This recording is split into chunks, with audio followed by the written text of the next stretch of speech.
Hi there everyone, happy Friday to all of you and welcome to the follow-up video on the manipulation content that was posted on Monday.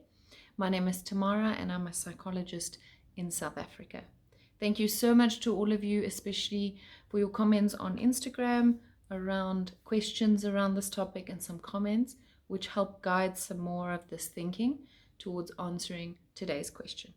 As a brief recap, we're going to go over the definition of manipulation or general guideline. So it's generally a coercion and some type of control towards another person for a self-gain. So it's self-directed motivation.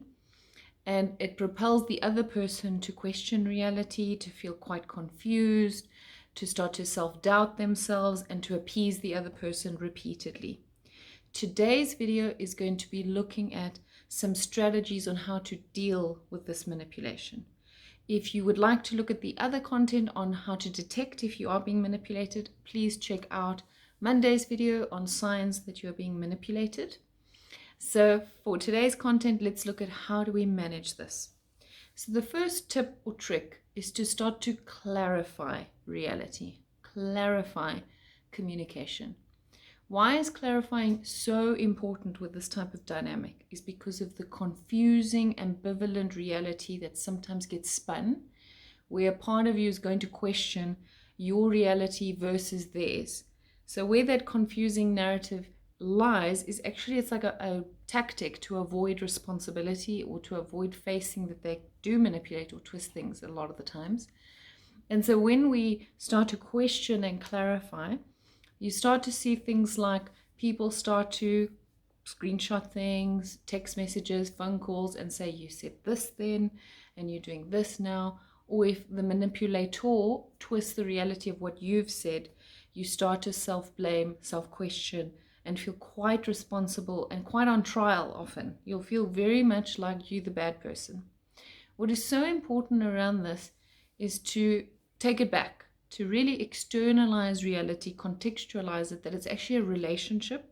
If you are feeling quite blamed or scapegoated repeatedly, then that's a very good indication that the other person is not taking enough responsibility into their role in the problem or in the relationship.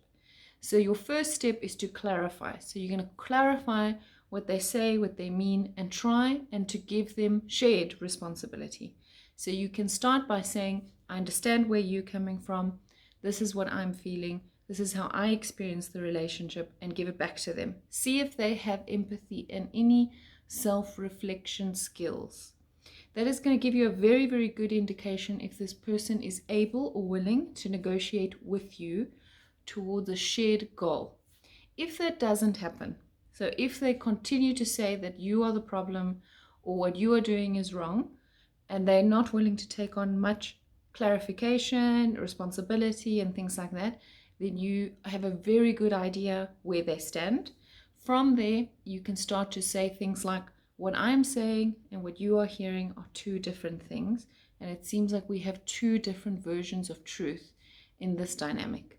What it does is it gives responsibility back, neutralizes the playing field, and it removes your scapegoat position. So it removes you from feeling like you're on trial, observed, studied, and things like that. And you can start to say, I am a human being that is learning, that makes mistakes. I'm willing to learn with you. But what is key here is to understand that some people are not willing to negotiate for many, many reasons. And if you see that this person is not willing to collaborate, cooperate, or negotiate with you, then you're realizing that it's a one-way street, one-way direction. From there, you can inform your next decisions and how you're going to manage this manipulation.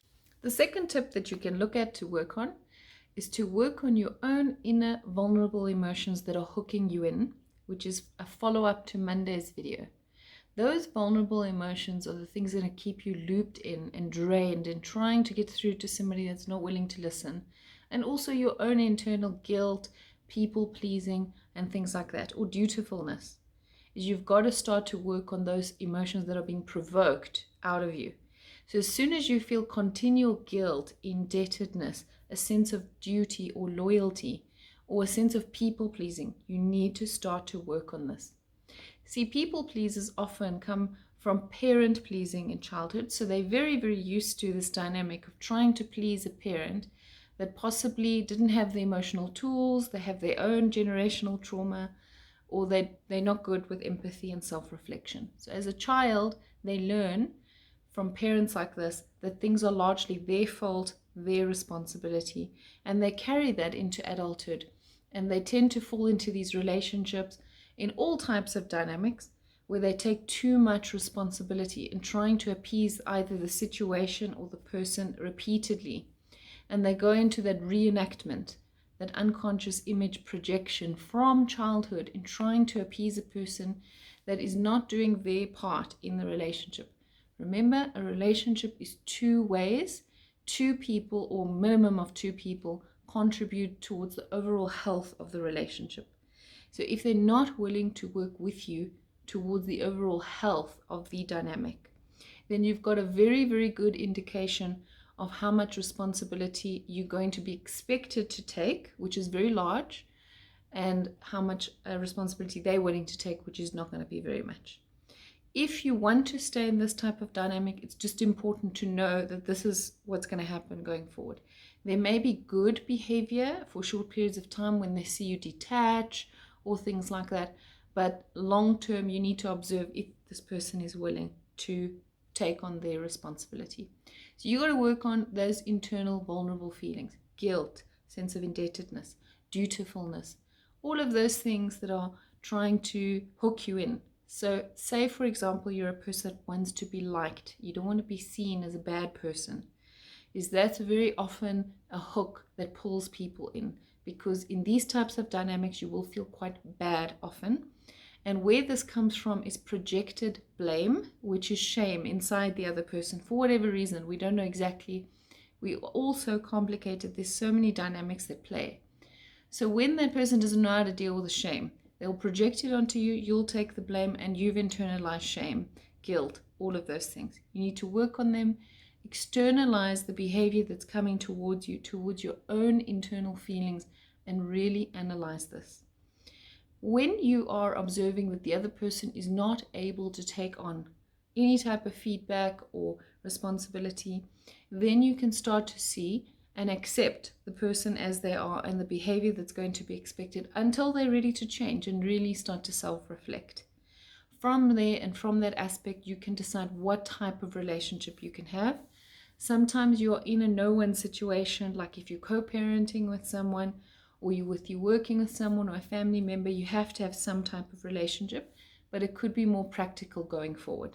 So you can just accept the relationship as is and not drain yourself in trying to get your point across or your truth validated and accepted and heard, and rather accept this is the type of dynamic that you're going to have. And from there, you can make informed decisions of practicality going forward. The final tip is to start looking at putting boundaries in this relationship and starting to say no. So now if you've gotten to this point where you realize that this person is not going to take any form of accountability or isn't willing to negotiate with you in any way towards a shared outcome and a peaceful negotiation, you're going to work on your own internal peace. Remember, no one can give you peace. Peace is all internal, especially in relationships. Our sense of peace in relationships, yes, of course, we need to seek a sense of safety and reassurance. But remember, you've got to look at your audience. Is if you've got an audience that has a conditional mindset of what they want from you, so it's more transactional, you're never going to have continued peace. So there is a sense of mourning in this type of transaction for you to accept that this person is not going to give you that because they're not willing to take their part in their role in this. Boundaries is, such a difficult thing for all of us. We all have to struggle with how to put boundaries and saying no, because it can be quite uncomfortable, especially if you're not used to it. The best way to understand this is a muscle that is going to be strengthened with time. The more that you do this, and the more that you strengthen saying no, no is a full sentence. You don't have to justify, and you don't have to give any explanation as to why you don't want to do something. The more that you do this, the stronger you'll feel, the more confident you'll feel, and all of those types of things. When you do this, expect a lot of backlash, and manipulation, and there may be a helpless position being projected on the other side. So like a victimhood and things like that. From there, you're going to have to really look at your sense of that internal vulnerable emotion that will be triggered in you, which in all likelihood kept on being re-triggered. That's why you stayed in these dynamics for so long. So that's where the real work comes in, is your internal work. Because remember, when you're observing somebody who's very victimized or helpless, you must remember that they have every choice to try and do something about it to fix it. It's not all on you for you to do that. When you start to put up those boundaries and saying no, and starting to ask yourself what you need and what you want in this relationship, and if you are able to get it from this other person, you need to start looking at, you are looking for peace and some type of collaboration or decision making mutually. But if this other person is not willing to, so if they're high conflict or avoidant, or they deny reality or deny a whole bunch of things and go in circles, creating more confusion and illusion and all those things we spoke about on Monday, then you've got your answer. From there, you can start to put boundaries around you and start to go inwards to find internal peace, that you did absolutely everything that you could up until this point, and now the ball is in the other person's court. If they are not willing to do it, then you have your answer, and you can start meeting those emotional needs elsewhere. This is so crucial to understand, because many people that are in these dynamics are so manipulated that they believe they're not going to get it elsewhere. And there is a whole world out there willing to play all these beautiful roles that you are looking for, that emotional health, validation, reassurance, support, and people that are emotionally healthy and mature to be able to take on your truth and try to understand their role and how they make you feel towards a shared healthy relationship with you and a shared sense of peace. I hope this was helpful. If you guys have any questions or comments, please leave them below, or you can send a private message on Instagram. All the best in trying to think about this and executing this. It is very, very difficult work, but so fulfilling when you start to grow this muscle.